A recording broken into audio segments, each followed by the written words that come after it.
Hi, Mochismo Eugene. Welcome to another video from Exit Strategy. Please subscribe, like, share, and give a thumbs up to this video if you found it helpful. And please pass it on if you believe someone else would benefit from it. I would appreciate that, and I'm sure they would too. I want to talk to you guys very briefly about an incident. Well, I won't say an incident, but an observation that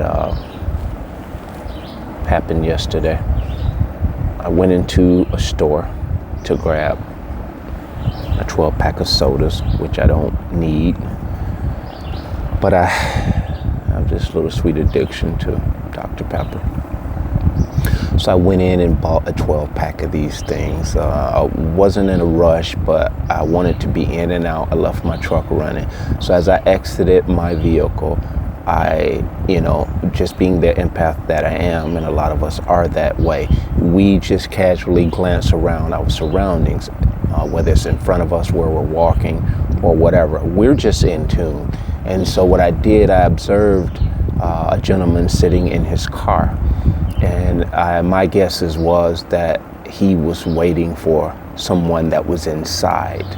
Now, I went in, not in a rush, in a frantic rush, but I went in with a purpose, knew what I wanted, because I don't like to linger in stores. That's why I don't go to Walmart. I haven't been there in probably 6 months, literally. I think last time I went to get some oil and an oil filter, that was maybe a month ago. But that's beside the point. Nothing against Walmart. It's just people are becoming like, it's like Hunger Games, man. And a lot of us empaths are speaking up about it. We don't care about the glitz and the glam. So we'd rather be to ourselves with a minimal amount of people surrounding us that truly, genuinely are authentic like we are. So I went in and I walked down an aisle and I saw a female in scrubs, nursing scrubs. But what I believe she worked at a dental lab because they have a certain color in this area. And so she was shopping. I didn't say anything to her. I think I said, excuse me, to squeeze by her to get to what I wanted. She happened to have been in that aisle. And my intuition told me, she was a fairly attractive girl, even in the scrubs. A lot of these girls are. And so casually, I just scooted by her, got my sodas, and headed to the register. And I'm standing in line, and I paid for my stuff, and I guess there was something going on with the card, and so I was lingering a little bit, and we were waiting to rescan the card, and everything went through. And again, I casually looked around and glanced around, as I was exiting the store, and lo and behold, this guy that was sitting in the car was standing behind the girl with the scrubs on. And when I say standing behind her, he was hovering over her. And as I glanced around a quick second, this guy's eyes was all up in my mouth, and you could look at him and see that he had this possessive, possessionative, facial expression on his face. It's like you'll see these guys, whether they're waiting in the car or they're walking down the aisle with their girlfriends, and you'll see this overt possession and control expression on their face, almost insecurity, really what it was. And I've seen it before, and I think we all, as young men and young women growing up and growing into ourselves, we've had a bit of insecurity or jealousy, if you will, because we know when we got something nice or a good thing or a good person.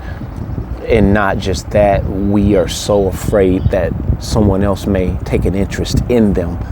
But a man or a woman who's secure in themselves, in that same mindset, knowing they have someone, a dime, they know they got a dime, they got a winner. She's a good girl, she works, she takes care of herself, she's beautiful, and maybe has a couple of kids by the guy, or maybe not. You know these things. So when we know these things, that's a given. But beyond that, the mind should accept that because I have this and I understand that these are the benefits and the strengths of what I have, I am very, very not understanding. I'm very aware that someone else will see this same thing. And that's when you grow into your security. And I don't think I've ever had that problem for long in my life. I don't know when the last time I had it. It was probably when I was younger. Because in my relationships, I've always been able to be aware that I'm a decent person, first of all.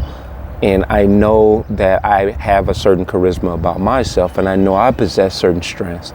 So if I'm with someone who has strengths, I'm a little bit elated to know that we are a team like that. And wherever we go, it's kind of like that shines through.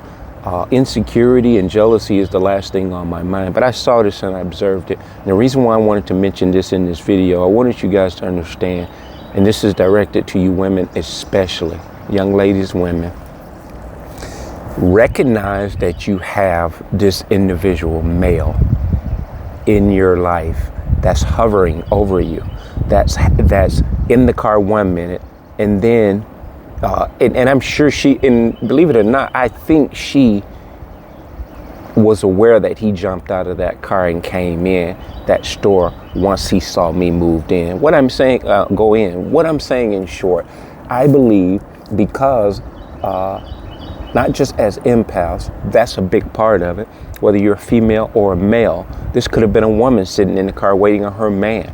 Same difference. She would have jumped out of this car because in her mindset, they're possessional people. People to them are items.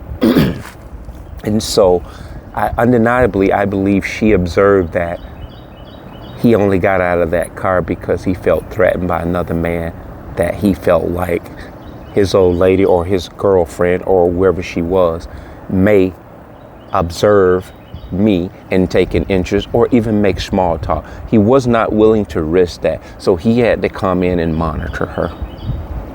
I caught all of this and I kind of assumed and took all of this in. And when I say assume, that was a fair assumption because his body language told me these things without me overthinking it. I just kind of casually glanced, like I said, I didn't stand there and become transfixed on him. But I took these visuals in, and I just momentarily in my truck assessed it mentally, and I was like, wow, I've seen this before. So if you women are involved with men like this, it's very safe to say that you're at the very least with a controlling man, an insecure man, and a man that is has probably a strong amount of jealousy. Now, understanding that, you need to dig deeper and realize whether there is other things and behaviors that are associated with these behaviors that I just pointed out. And if you're on this channel, you know where I'm going with this. And that means you have a decision to make. You have to understand that you don't have a lot of time to take time to decide when and what, if this or that happens, or who am I really dealing with? You have to observe this from afar. Don't confront the individuals about their behavior. And when you observe and you have enough intel, you have a strong decision you have to make. And this is an unfortunate thing because a lot of you have built a home, a life, and everything around this person.